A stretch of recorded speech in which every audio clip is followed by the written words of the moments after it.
became a pretty good practical joker. If you work a mechanic, work in a dealership, you're going to become a pretty good practical joker.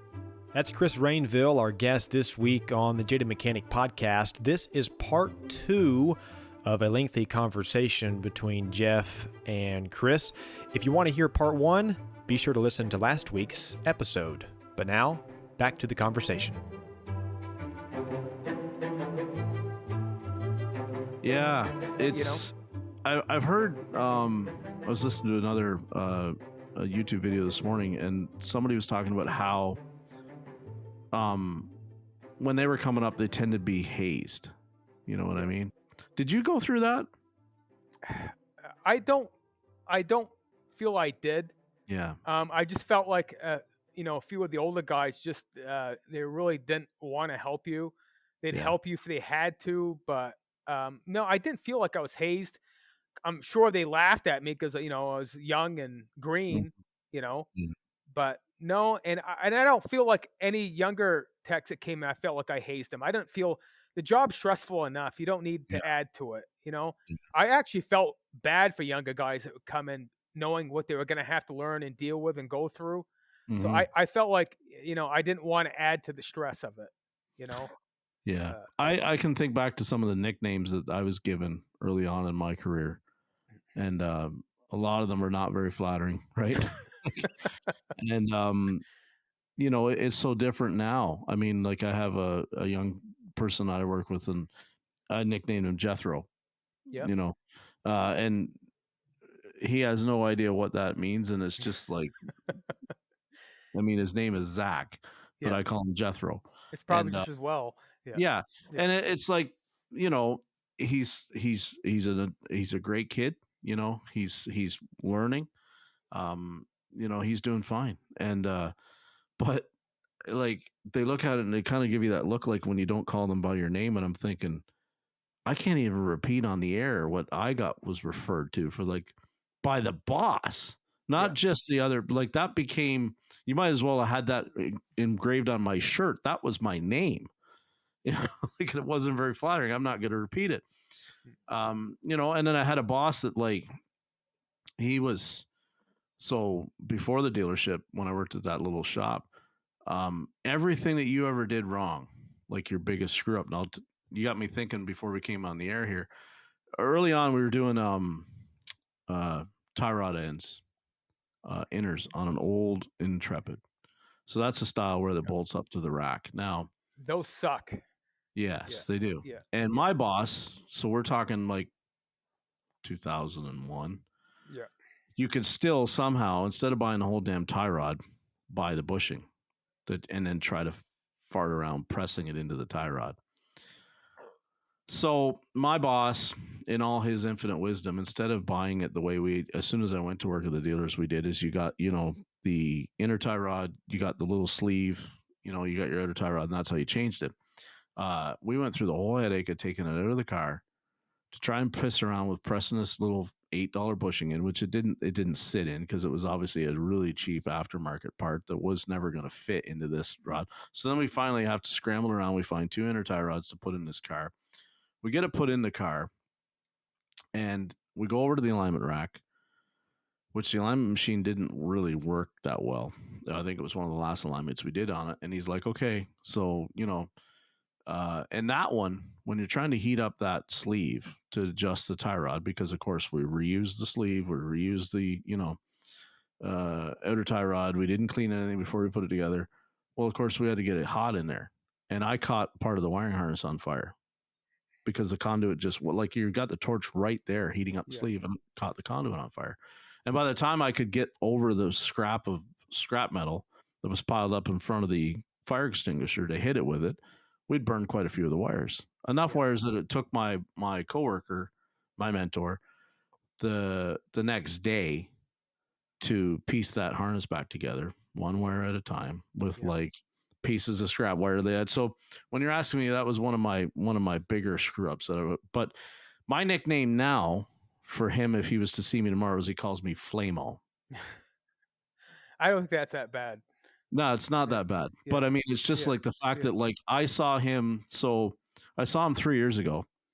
It had been 20 years. I called him up and I said, "Hey, you know, how you doing? Flamo?"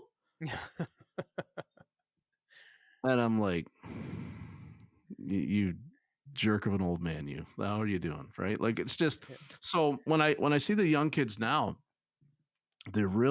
it's a different world, right? Like, you know, Well, I mean, yeah, I didn't get fired for that screw up. You yeah, know, I learned a lesson. Move on. yeah. You know? I don't. To me, I don't even think that's that bad of a screw up. I've caught stuff on fire. It's going to happen because Yeah. if you live in a rust belt, you're using a Yeah. torch a lot. You're going to catch things on fire. It just happens, and you Yeah. learn. You just Yep. learn from it. You know. Yeah. You know. And you say an Intrepid. I remember doing alignment on those, and I remember they're really difficult to line up because Yeah. to Yeah. reach the tie rod ends, they were up Yes. above the tire, Yeah. and it's almost impossible to line those things up. Yep. And if Yeah. you had a jam nut that was seized and Mm-hmm. had to heat it up, so I mean, Yeah. it happens, you know. Yeah. But that's to me, that's not a bad screw up. I've had a lot worse than that, and you know. But I look back with 30 years, you know, I repaired a lot more vehicles, you know, that come out good than I screwed up. And as Yeah. long as you just learn from your mistakes, you know, Yeah. anybody that says they've worked any years as a tech and hasn't made any mistakes, then they're a liar. Yeah. You know, 1000%. I liken it back to, I mean, Paul Danner, you know, is my hero yeah, because I mean he shows his flow. Like he had a Jeep burn down. You know what I mean? yeah, Like he had all the airbags go off on that in Suburban. Like, you know, eh, one of the sharpest guys in the industry, bar none. You know, we all sometimes just have little slip ups that we're not thinking, we're rushing, we're doing something happens. You know, that's life. You know, you're you trying to move beat on. the clock. You're not only That's trying right. to get the job right, you're trying to beat the clock, right? Yeah, You got yeah, appointments behind you, people waiting. yeah, It's stressful, and yeah. sometimes it's hard to handle the stress on a day to day basis. You Hmm. know, I was working at Hyundai. I was there less than a month, and I've told this story before. I caught it on fire because they sold an injection flush on it for a misfire. I didn't sell it; somebody else did. I was tasked with doing it, and I'm driving it into the bay, and I'm hearing this snapping under the hood. And I'm like, this is probably not going to fix it. But of course, I pulled the fuel line off. Like I pulled the relay out, let the thing run down, right? Get the yeah, rail purged, took the line off, spill a little bit of fuel. Thought I wiped it up. Hooked my fuel injector machine up to it, right? Turn the key. A last little bit of gas, and the stray ignition wire that was the cause of the misfire all the time uh, caught fire. And then I had to like grab the fire extinguisher and like spray right into the airbox, right? You know, to like, so I mean, anybody that says I make that joke all the time, if you're working in this trade long enough, you are going to set cars on fire. It's just going to happen. You know, it's, especially if you live in the Rust Belt, yeah, yeah. because you're always using the torches. You can't do front end work without a acetylene torch. It's I just impossible. don't even, yeah, I Yeah, don't even wheel it over to do an alignment anymore yeah, without taking it with me because the yeah, jam nuts are always seized, always, yeah. you know. Yeah, what I do usually is if I got a vehicle coming for alignment, I bring it on my regular 2-post lift, check the front Mhm. end out, Yeah. and if it's rusty, I get the torches right out then and heat up the jam nuts, loosen them up, and make sure the tie rods are adjustable even before I put it on the rack. Hmm. You know, it just saves time. You know, Yeah. uh, but you know, speaking of fire, I had the same kind of situation as you did.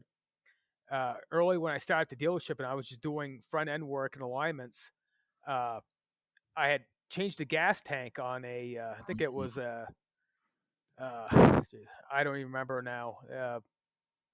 Chevy car, anyways, you know, rear wheel drive. Caprice, Chevy Caprice. Yeah. Remember those Yeah. Yeah. Yeah. rear wheel drive? So I changed. I think I changed the fuel tank in it, and of course, gas. You know, went all over the place on the alignment rack. And you know, on an alignment rack, you got the Yeah. tracks, the Yeah. valleys where the jacks slide on. Yep. Well, apparently some gas went down those tracks. So of course my next job is an exhaust job, right? Oh. Where I got to cut the exhaust out.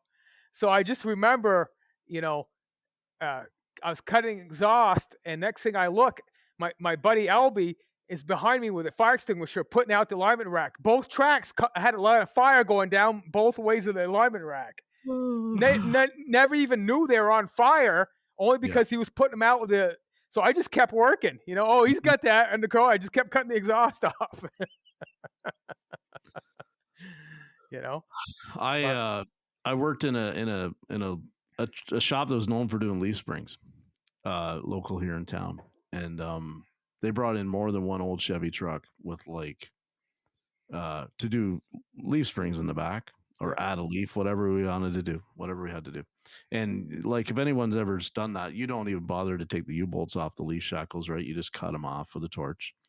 And we had more than one that came in. It was like, hey, it's a Chevy truck. The tank is I can smell gas under here. Oh, look, there's a fuel line that's, a little perforated. I don't think we should do this job. They'd be like, nope, get under there and do it. So we literally and it was in a pit. We always worked in a pit, and the jacks. It was the fastest way to do springs I've ever done in my life. I could do 2 springs so fast in a Chevy truck or Ford, didn't really matter. Make your head spin. It was quick, and we just got to where you're down in the pit. You take 2 fire extinguishers down with you and your torch, and if it was a leaker, because they weren't going to turn the job away, and you couldn't make the guy, because a lot of that stuff was well, listen. This thing isn't safe with the fuel line. He's like, listen, I only use it to haul wood, so I'm not fixing a fuel leak. I just need these leaves because, the thing's bottoming out. Okay, right? It just, I mean, and what are you going to do? You're going to tell the customer no? You really should. Yeah. But so many of us work for people that won't do that. Right. So I've been lucky. I've never burnt one down. I've never burnt one to the point of where you couldn't fix it. So yeah, I haven't burnt one down yet. So hopefully I keep the streak going. Yeah. But early. See, I'm probably 53 now. I think back when I was in my maybe late 20s. It was a few years after I'd been to the dealership. I had a major screw up that scared the hell out of me. Of course, it's last job on a Friday. You want to be out of there at 5:00. And I was working on a dually Chevy, 1-ton pickup. Yeah. I think I was doing axle seals, and I was waiting. I was trying to get it back together, get ahead of the game. I was waiting on a rear end cover gasket, and I was waiting for parts to get that to me. So I was trying to get ahead of the game.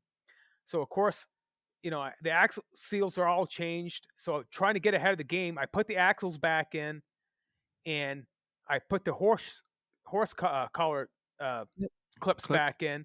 Yeah. But I didn't put the center pin in. Instead, I put the tires on. Right. Right. I threw the tires on.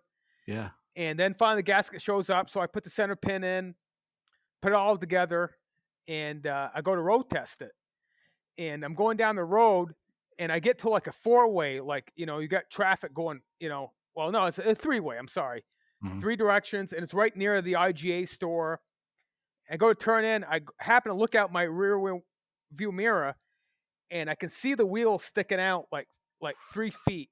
The axle's coming out of the rear end. Wow. So when I threw the tires on, it pushed the horse clip out. It dropped in on the rear end. Yeah. And the axle was never in. And I stop, and I'm like, oh my God, what do I do? Yep. Yeah. And I thought I ruined the rear end, at this point. And thank God my buddy who was service writer at the time, Steve, was on his way home. And he stops, and he's pointing and laughing at me, But he turns around, takes off. He goes, I'll go get the wrecker. He took off, went back, and it's only 5 minutes down the road, But it's in a bad place. I can't move, and I'm blocking traffic in 3 ways. So if it isn't embarrassing enough, everybody's like, what the hell is this idiot doing? Yeah. And my buddy Steve comes down with a wrecker, hooks onto it, gets me back into the shop. And of course, the customer's waiting, and I'm thinking I ruined the rear end in this truck, And so I put it back on the lift. I pulled the cover off, and the horseshoe clip dropped at the bottom of the rear end. It didn't go in. Nothing got damaged. I couldn't believe it. So I put the axles back in, put the clips back in, fill it back up with oil. Everything's good. I road test it. Everything's good. and the customer only ends up waiting, maybe 15, 20 minutes later. So Yeah. he doesn't even know anything went wrong. Right. Yeah. For me, I'm thinking I just ruined this guy's rear end, Yeah. and I'm gonna get fired or whatever. It just, I was trying to rush, trying to get it done, and luckily I had a good coworker looking out for me, and I just got a little bit lucky. But Yeah. that was a good learning lesson that Mhm. you just don't do you do things in certain order, no matter, you Yep. can't rush certain things. Yeah, you gotta. That's why, like, I was just having a conversation before you and I got on, and we got talking. It was another guy, a future upcoming guest, Rich is his name, talking about how it used to drive him nuts. You'd be in the middle of doing an intake job or something like that, and then somebody pull you to do an oil change. And we talk about that in the groups all the time about how that's like so hard to get the tech just back into an efficient mode, right? Yeah. Because you've broken that train of thought to go in there. But that's where I honestly believe when we talk about techs that forgot to do this, or they did a big engine job and then this happened after the fact. I honestly believe that's where most of that comes from, Yeah. is because we pull them off to go scan that or go road test that with that customer or something like that, and then you come back to it and it's like, what happened? I forget, or it's like, oh, he dropped something down the engine. I'm not so naive as to think there aren't people out there that I think work in some places where people sabotage you. Yeah. Right. I've seen Yeah. shops with enough toxic culture that like they wouldn't think of not doing that. That So happens a lot at the dealer, and it happens to me. They try not to do it. They've yeah. kind of learned that it's inefficient to do that to us, but Hmm. it does happen. But over the years, what I've learned is if I'm in the middle of doing an engine job, pulling heads, doing lifters or whatever, I finish what I'm doing. So Yeah. if that waiter is going to wait another 10 minutes for me to finish torquing that bolts, I finish what I'm going to do before I switch over to it. Yeah. I'm Yeah. not going to make a mistake because I get pulled off. That's Because right. you're right, it can screw you up. But I feel as a tech, it's my responsibility that if I'm going to get pulled off the job, leave it in a point where I don't screw it up. To Hmm. me, that's my responsibility.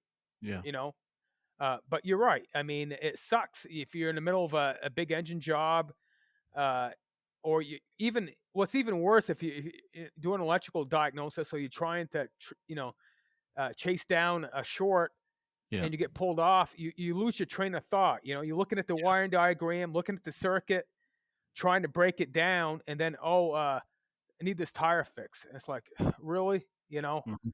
but that's the way the industry is. Yeah. When you and I first started to talk tonight, we kind of got talking about pay. And you said you'd gotten a pretty good pay bump recently Yeah. without even having to ask for it. And that's the first time Right. that it ever happened. Yep. Yeah. Yeah. That makes you feel pretty good, eh? Yeah. I mean, I think if I remember right, I think it was like over $5 an hour. To me, that's a pretty big pay raise. That is You a know, good bump. Yeah. and it's a big change to what you know. Early in my career, I was always felt like I was underpaid. Hmm. You know, uh, and to a certain point, I don't think I'm paid what we should be paid.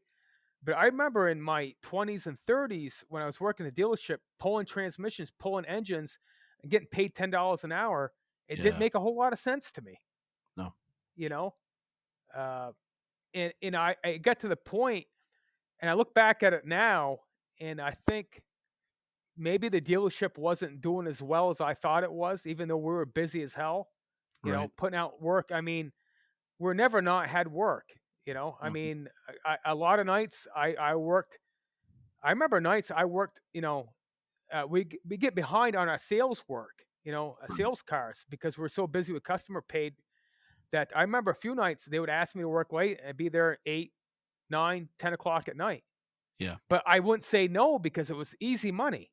Yeah. Doing a used vehicle inspection, doing brakes. That was, when you were making $10 an hour, you get those extra hours. Boy, it bumped up your pay. Yeah. And but I remember working for years, $8, $9, $10 an hour, and it's like, here I am doing all this training, buying all these tools, Yeah. and I'm still making $10 an hour. The guys at the factory have better benefits, and they're making a lot more money per hour. Mhm. But in hindsight, I'm glad I stuck it out because eventually it paid off.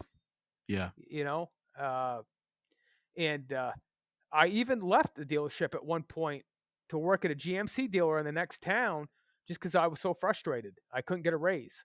Yeah. And I left and worked for 2 days, and I hated the traveling, because I remember, in Colebrook, if you were going to work at the dealer, there was only two dealers, the Ford dealership and the Chevrolet dealership. So if you were going to work at another dealer, you had to leave the area. And they kind of knew that, I think, Right. And I got hired at another dealer, so I told him, I was making $10 an hour, I wanted 15. Guy said, Mm-hmm. okay, didn't even hesitate, Right. And I worked 2 days at this other dealer, and I was already sick of the traveling. Yeah. So I went back to the owner. I said, look, if you're willing to give me what I want, I'll come back. And they took me back and said, okay. Mm-hmm. I had to, but it kind of pissed me off that I had to actually leave the dealer that I'd been with for so many years just to get paid what I thought I should be paid. Yeah, exactly. Yeah. Uh, You probably heard the line, like, that's the line that always pissed me off.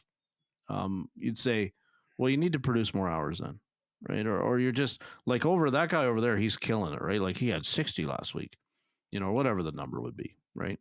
Yeah. And I'm like, he's literally done like 10 sets of struts, you know, Yeah. 10 brake jobs, 10 sets of tires. Like, he did a valve cover gasket and a tune up. You know what I mean? Like, he's just over there, the low hanging fruit. I've got this car with a can problem. I've got this car with you drive it for 10 minutes and the transmission goes in the limp. Like, I've got this one that's towed in that came from another shop because they can't figure it out. Like, that's what I'm doing. And I'm killing myself. I'm here 6 days a week to hit 45. Yeah. Like, and you're telling me he's over there hitting 60, and it's because I'm not working hard enough. There's levels to this, man, right? Like, that's the part that at the dealer always cranked me, is it's just like they never wanted to look at people. I see now, I think that it's like, as you get your certs, you get more per hour. But we've had that conversation where some guys are like, well, the more certs I get, the less money I make because the harder work that I get. When I was there, it didn't matter your certs. You just if you were a licensed technician, you got paid X, and then it was all about how many hours you produced. And the only thing that changed for me was the fact that when we were doing retail diag, my service manager way back then had the foresight to be like, well, we're not hardly selling parts when we're doing diag, so he put the labor rate up on diag work, and it paid me an hour and a half for every hour I was on it. Kind of a simple solution, wasn't it? It seemed so at the time, because it was like they'd go, well, and I'd be like, it'd be check engine light. It was a smoke leak or smoke test for an evap leak. I get paid diag a time and a half. Now, did I need to hook the smoke machine to every one of them? Nope. I knew right where to look. I knew, but hey, it's still diag. The other guys would be all day and not find it. And I knew right where to go. I knew how to break the system down, like how to test it. I could tell if, you could have smoked it forever and it's skewed data. It's not, a leak. They didn't know how to tell the difference. Yeah. That's why I was worth more. And that was the only thing that kept me, excuse me, to where I didn't lose my cool most of the time, because it's like, he had 60, but our paychecks were just about the same, because I had, like, some weeks I'd have 15 hours of diag. Yeah. Which is, time and a half, like, on top of whatever ounce I sold. So I'm glad to see some of the dealer techs that I talked to. It seems like some of them, the owners are finally starting to grasp the reality that there's a major technician shortage, and their people are not staying. How many years do you think you got left, Chris? Well, one thing I would say, I personally, I don't want to be turning wrenches. I'd like to be done turning wrenches. Like, I'm 53 now. Yeah. I don't see myself turning wrenches on cars at 60. Right. Not because I don't think physically I can do it. That's one thing I will tell. One thing that has served me well, and I would tell younger technicians, is take care of your body. Yeah. And so what I've done I'm going to say probably the last 25 years, is when everybody goes to lunch, I go to the gym, and I pump iron for a good 50 minutes. Right. And so I try to keep myself in shape, and I think it's helped. And it's not just so, I'm not, I want to be able to get underneath dashes and do work and not have a sore back the next day. Mhm. And of course they pick on me too, because a lot of Fridays during the summer they'll be barbecuing and say, "Well, Chris, we know it's a waste of our time, but we're making burgers at lunchtime. No, you won't show up, but just so you Yeah. know." I say, "Yeah," and I just laugh. But I'm committed to going to the gym on my lunch hour and working out, and it That's served me awesome. well, Yeah. through the years. That's Um, fantastic. but the only reason I tell you I don't want to be turning wrenches on cars at 60 is I want to be working on. I want to be a marine mechanic. I Okay. do a lot of boat work here at the lake for my neighbors and stuff. And to me, my older years, the road test on the water is a lot better than doing road test on cars. Mhm. And Yeah. if you look at the marine, and you own a boat, so you know the Yeah. technology on marine equipment is at least 10 to 15 years behind Oh. automotive. You know, Yeah. so it's easier. It's You know, yeah, simple. Yeah. yeah. The You only know, thing that scares me about marine mechanics is when I look at how they jam some of those inboards in some yeah, of those bigger boats. And yeah. then it's like I've seen the guys and I've done it. And you crawl up over there and you're upside down, like trying to do something. And I'm just like, no. I'd get a chainsaw and cut that sucker in pieces, and there'd be scrap. Yeah. That's when you pull the engine out. Yeah. I've had the inboards out, and you get a good engine lift. You can Mhm. have that engine out in less than an hour. Yeah. You know, and if you got to charge a customer to do that, so be it.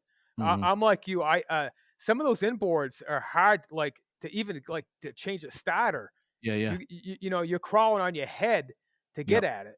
You Yeah. know, and and that's my exit out is I'd like to be doing marine work, Mhm. and hopefully I'm in that position to do that. I may have to like leave the area, maybe either sell my house or rent it out to go to an area where it's more an area to be able to do that. Well, I was gonna say But it's seasonal too up where you are. Up yeah, where I am, it's seasonal, right? So yeah, that like a absolutely. lot of guys up here, they work on maybe snow machines, or quads or snow blowers or something like that, right? And then they kind of go into the marine thing at the side. There was a really successful guy around here, and that was, from as soon as the boats were being taken out of storage and put in the lake, he was busy, right? Yeah, Until I'm talking like yachts and then big inboards and cruisers and all that kind of stuff. And then the wintertime would just kill him, so he would hopefully like somebody would bring him some outboards that he could, put back together during the wintertime, right? Source parts for some of the older stuff. yeah, But it's always the same thing. Everybody leaves it to the last end. It's always a running joke up here. I have a friend that does marine, and bass fishing always starts like the last weekend pretty much of June.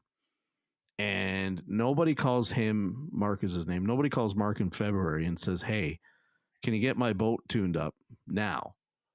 Right? Everybody is waiting until May to start calling Mark, and they call Mark and go, "Mark, opening weekends in 3 weeks, and I just went out and put batteries in the boat and it won't start. Can you look at it?" And he's like, "I can look at it in about October." mm, Like he's so busy now fitting like fish finders and trolling motors and upgrading the wiring in the boat so that they can handle, if you want to go from a 24-volt system to a 36-volt for your trolling motor, he does all that. yeah, He's so busy now. It's just like people, and that's the kind of work he likes. It's because it's like, people pay good money to have the sonar systems fitted, and yeah, he's a fantastic fisherman himself. So he actually knows when they're really working what it's supposed to look like. So he can not only install it and wire it, he can dial it in for you, teach you how right. to use it.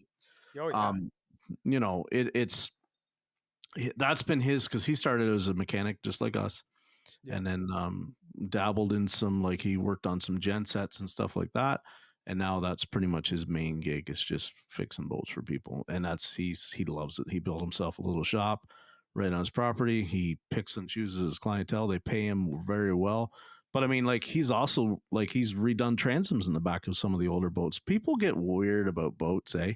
yeah, Like, you'll see like some 1985 Ranger bass boat, you know, the original old 150 on it or something like that, Black Max. And it's like, yeah, it like, and they'll fix it, and the transom will be starting to go and they'll fix it. And he's like, this is a serious job. Like, this is complete, tear the fiberglass right off, go down, do the runners, the whole thing.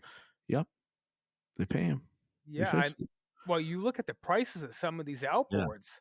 Yeah. and it's unbelievable. And what I've realized especially on the 2-strokes, Mm-hmm. I don't know so much on the 4-strokes, but on the 2-strokes, the parts are really cheap for them. Yeah. And if you're gonna go out and buy an engine to replace that 2-stroke, it's big money. Yeah. But like for example, the last boat I had, it had a simple Yamaha 2-cylinder 50 horsepower. It was low Mm-hmm. on compression. Yeah. I bought new rings for that and the gaskets, and I think the parts were a little over $200 by the Yeah. time I was done. Because I had a part, I put a thermostat in it, Yep. and Yep. I bored out the cylinders. First one I did, and my compression went from, I think it was 80 psi to 130, Oof. and that was an easy repair. Yeah. Now I spent, I don't know how much time I had to it, because I had it in my cellar during the winter. I took Mm-hmm. the engine right off the boat, put it in my cellar. I don't know how much time, but I was probably listening to a podcast, sipping a beer while I was working on it. It was not stressful at all. Yeah. Probably had a little over $200 into it. Now you Mm-hmm. think how much I would have had to spend to replace that motor. Oh yeah. People need, and like around here, people, you'll come see me, my neighbors, because I'm friends with all my neighbors. They all have different types of boats. One Mm-hmm. has a jet boat, one has a pontoon boat. So, they'll ask me before going to the dealership, because up here in the middle of summer, if you're going to take your boat to the dealer, you're done boating. Yeah. Because they're not going to get to it till the end of the year. Yeah. After Labor Day, before they'll even look at it. Right? Yeah. Like I get it. I mean, it's the same thing. They're now focusing on the stuff that breaks, Right. not on maintenance or anything else. They've got enough of like, he tells me props are a wonderful thing. Props are, as soon as everybody goes to a stainless steel prop to pick up like another mile per hour in top speed, I sell a whole lot more lower units that way. Oh, because yeah. when you hit on a stainless on a stump, it don't flex. That lower unit took the thing. Whereas I still run an old uh, aluminum. So I mean, if I hit a stump, I break the blade right off the thing. Yeah. But I carry a spare one with me, and I don't hurt my lower unit. Like I just break the prop, right? And it's like, but guys are like, oh, it goes so much faster with stainless steel. It goes about 5 miles more an hour top speed faster. I'm gonna still catch the fish. Yeah, it's not worth it to switch No. to stainless steel. No, it's for me. And then guys play with it so much. Like it's like, how does the whole shot and everything? It's all fascinating stuff. But I mean, when it's like, Mark is the only guy I know that has a selection of props that he's bought. So he actually dials in. It's just like, it's all like dyno tuning, right? He goes out, puts a prop on the boat, runs the boat with this load, with a tournament load, with a full tank, with a half tank, and then says to the people, I've tried 8 different props on it. This is what you get a better hole shot this way, but you get a better top speed this way. What do you want to run? And then he doesn't say, my prop is going to do exactly what on your boat, what it does on mine, but I can tell you that I've tried everything from this size to this size on this same size outboard. This is what it did to my boat. It might not do the same to your boat because the hull plays such a factor. Like I didn't know until I went and fished with him for a couple of days. The fascinating stuff. There's so much more to it. The fastest boat I've ever been into is still his, and it's an older Triton, but he'll tell you, he's a technology guy. So it's like every time Mercury has come out with a improved version of their 4-stroke 250, he's put it on his boat. Yeah. Brand new. Well, And yeah. and he's paid good money for it, but it's ridiculously fast. Oh, ridiculous. yeah. Like 70 mile an hour plus top speed out of a bass boat. Like it's just stupid fast. Well, it's funny too. So like in the marine industry now, that they're just coming out with throttle by wire. Mm-hmm. Well, that's been out on Chevys, at least on Chevrolets, 2003, and they're just starting to do that now. Yeah. So to me, even though I'm not an expert boat technician by any means, the technology is so far behind on it that if I have the service information, I can figure it out. Yeah. And I've had enough different type of boats I've had to fix my own stern drives. The stern drives are basically just a rear end, Yeah. you know, Yep. and working on stern drives. I had a jet boat, and you learn so much. I've had every type of boat up here, living on the lake, that I just learned a lot just by fixing my own boats. So Mm-hmm. when the neighbors need help, I'm not afraid of it, Yeah. And That's good, man. yeah, That's really. I keep saying my retirement plan is going to be like a few more podcasts, like try to ramp them up. And I want to buy an older RV. I want to put a boat, like a trailer hitch in the back of it. And, wintertime, I'm going to Texas or Florida. there you And, go. and then I'm going to just pull into somebody's shop. We'll set up and I'll record an episode and, camp in their parking lot for a day or two, watch how they do things at their shop. And then I'll go fish. And then I'll Yeah, go somewhere else. And then summertime, I'll come back up here when it's a little bit warmer. yeah, Our smallmouth fishing up here is absolutely amazing. Like we have people, there's so many people from down south that come here after July to fish smallmouth. Um, it's unreal. It's incredible. And yet, but the mass exodus used to be every spring. People from up here would go to Texas or Florida to fish largemouth. Now those guys are coming up here to fish our smallmouth. Like it's pretty cool to see because as our fish have gotten more popular, dialed in, and people have started to see the potential, we've got a lot more tourism coming up here. Now, COVID killed all that, but it's coming back now, so it's cool to see. You meet a lot of people from down south, and they're like, I tell them where I am, and they're like, "You're right on the St. Lawrence, yeah." Oh man, I fished a tournament up there. Like smallmouth was, yeah, I know. Like, you kind of say, it's like, I got a picture of a 6-pounder, like 6-pounder. Yeah. I got one of them. Like we don't, guys barely take a picture of a 6-pounder anymore up here. Like it's so, have you caught an 8 yet? And they're like, an 8? Yeah. An 8. Like they're out there. There's so many of the big ones out here. It's just ridiculous. It's, from upstate New York all the way down the river, right into Lake Ontario where I live. It's just, it's smallmouth Disneyland is one pro nicknamed it. He just loves it. So great that's area to live in. So it sounds like it.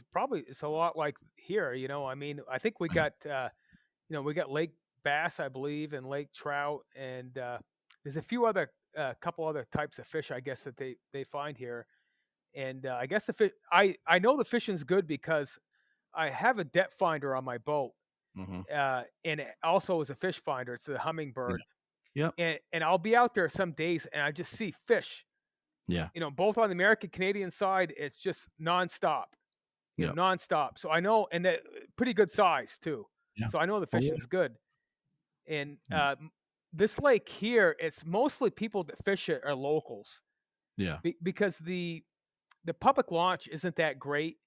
So unless you know the lake and know where to go in, a lot of outsiders don't come here. So the fishing stays pretty good because it's just mostly locals, and it's not a whole lot of locals out there. They fish in the morning, and you don't see them in the afternoon. Yep. Yep. So yeah, those lakes that are hard to get to, that have crappy launches, are the best fishing, because those are the ones that keep the guys with a big power boat off of it. And I go in there with my smaller boat, or I'll even drop somebody's power boat in, because if you know it and you're willing to do it, they're gems. They're awesome because the fish are untouched. Oh, we call them stupid fish because, like, you could take a bait that was really popular 3 years ago, and now all the fish have seen it, and you can go onto that lake and you can throw it around, and they've never seen it before, and it's just like wear your arm out catching them. But yeah, it's I'm pretty blessed. I won't keep you any longer. I wanted to thank you for coming on. Thanks for having me. Yeah, you had a good time. I had a great time. Are you familiar with Eric O? Yeah. South Maine. You think you might do a podcast with him? Or I have not reached out to Eric, honestly. I met Ivan from Pine Hollow at ASTE last year. And we talked real quickly. He's like Paul Danner, right? Like everybody wants to talk to Ivan. Really smart kid. Oh yeah. You got to remember, he's got an engineering degree from like MIT, right? So I mean, it's just like he probably could have been working for NASA and just decided he'd fix cars instead. Like, he is super bright. I'd like to have Eric on. I'm not sure how Eric and I've never met him. I've never spoke to him. I don't know. How do I say that? I'm not sure we line up completely on the ideas of the business. Yeah.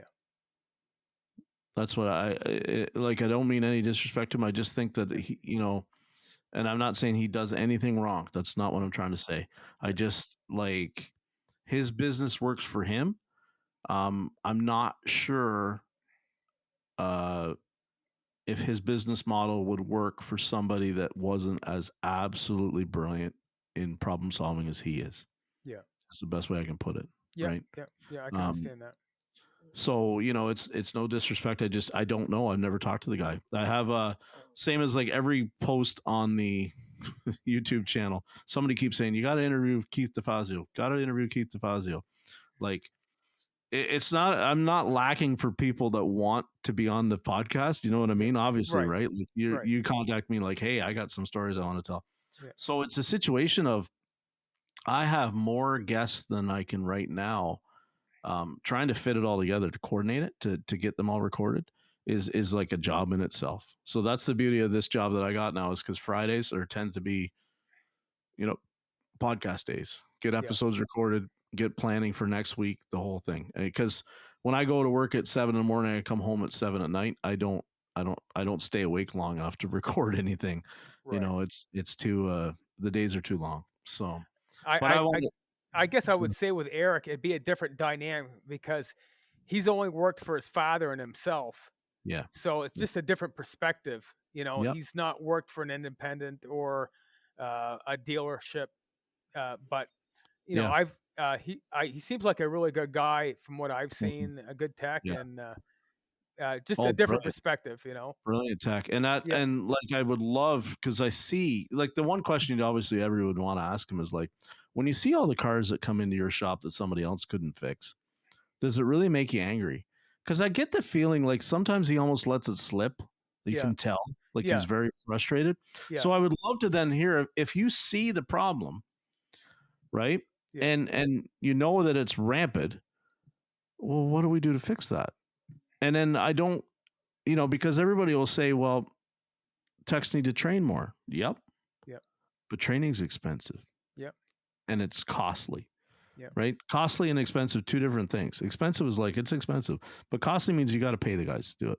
Yeah. And then the unfortunate reality is every tech out there isn't necessarily going to be an Eric O or an Ivan or a Paul Danner or yourself or, a Brendan Steckler or any of these guys that are problem solving. So then we get into the whole caveat of like, should there be shops then that shouldn't be allowed to scan a car? Yeah. And that's a whole other topic for a whole other day. But it's something to think about, because it's like you can train till the cows come home. Sometimes you just can't implement the processes in your business that make it lucrative and profitable. And I want to say, when I've seen Eric, I've seen some jobs that I wonder like if he did it just based on ego and pride to be able to say, I did it. And whether it was actually that lucrative to bother doing. I don't mean any disrespect if he's listening. I don't mean any disrespect at all. I would just love to know that, because at the end of the day, there's nothing wrong with doing that. No. But we can't necessarily sell that to everybody else in the industry then as the way that it should be done. Right. Well, the way it should be done in a perfect world is the customer doesn't pay for misdiagnosis, diagnosis. They don't pay for parts they didn't need. But we all know that sometimes that happens, and it's a big problem to try and solve. And I don't know what the solution is. I'd love to have more people that have a platform. I'd love to have their input, because we know what Paul stands on it, but Paul has put it right out there, right? He's jumped right on this topic and tackled it and said, no, if I make the wrong call, you're not paying.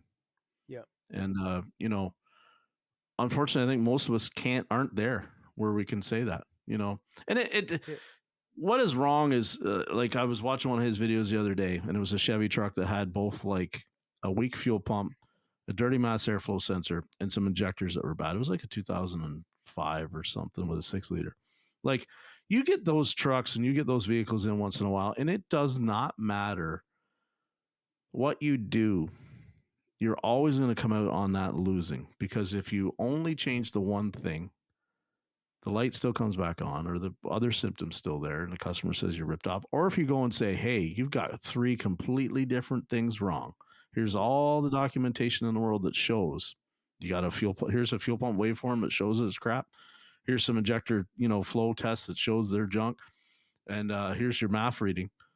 You try and sell all 3 of those to a customer and they go, you look like you're trying to rip them off. You don't even look like you're incompetent because you got all this data. Yeah. But you still maybe look like you're not trustworthy. And you know where that happens sometimes, Jeff? Is you ever get these customers that say, well, I've put 100,000 miles on my car and I haven't had to do nothing to it. Well, there you go. You get a bunch of you got one main problem, and then you get like 3 or 4 underlying problems. They have worn spark plugs, dirty mass airflow sensor, and they get a vacuum leak. Yeah. And you're trying to diagnose a lean code, and you got more than one issue going on at the same time. Sure. Definitely. And you got 1 hour to diagnose it. Okay? Fix it. Why isn't it fixed? Yeah. And I don't want to keep it going, but I'll tell you a perfect example of this. Is this I bought a car I've always wanted. Years ago I bought a Porsche Boxster, a 97. Mm-hmm. And 2 weeks after I bought it, the check engine light came on and it was setting a lien code on one bank. And I tell you what, I spent probably 9 months trying to figure out the problem. You know what the main problem was I clear out the code and then see if it reset. I tried checking for vacuum leaks because it's a mid-engine car.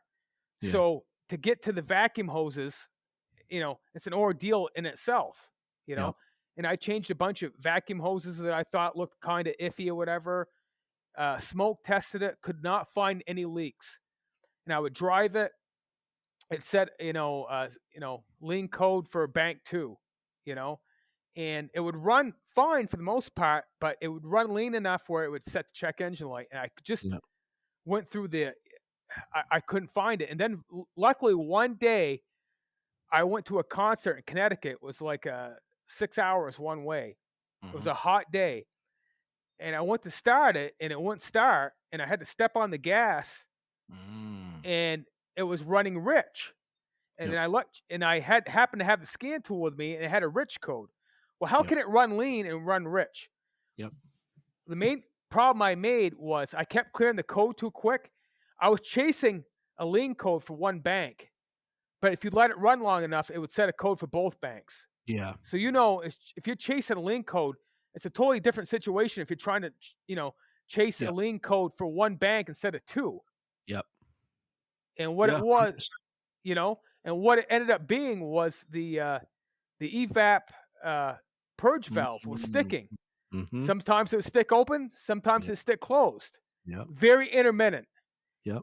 And I remember when I bought that car, it was on the lot for almost 2 years. No one would buy it. And I knew in the back of my head it was probably a problem car that someone couldn't fix. Yep. I feel like it had been at other places trying to fix it and they couldn't fix it because it wouldn't act up long enough. Yep. Took me 9 months to figure it out, but I figured it out. But you run into situations like that all the time. And people that are counting, bean counters that looking at the stats, he only made 15, 20 hours.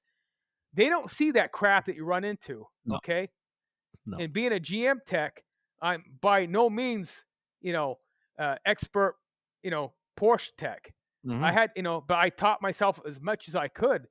But, if you're chasing down a link code, I'm sure you've run into this with even Jeep.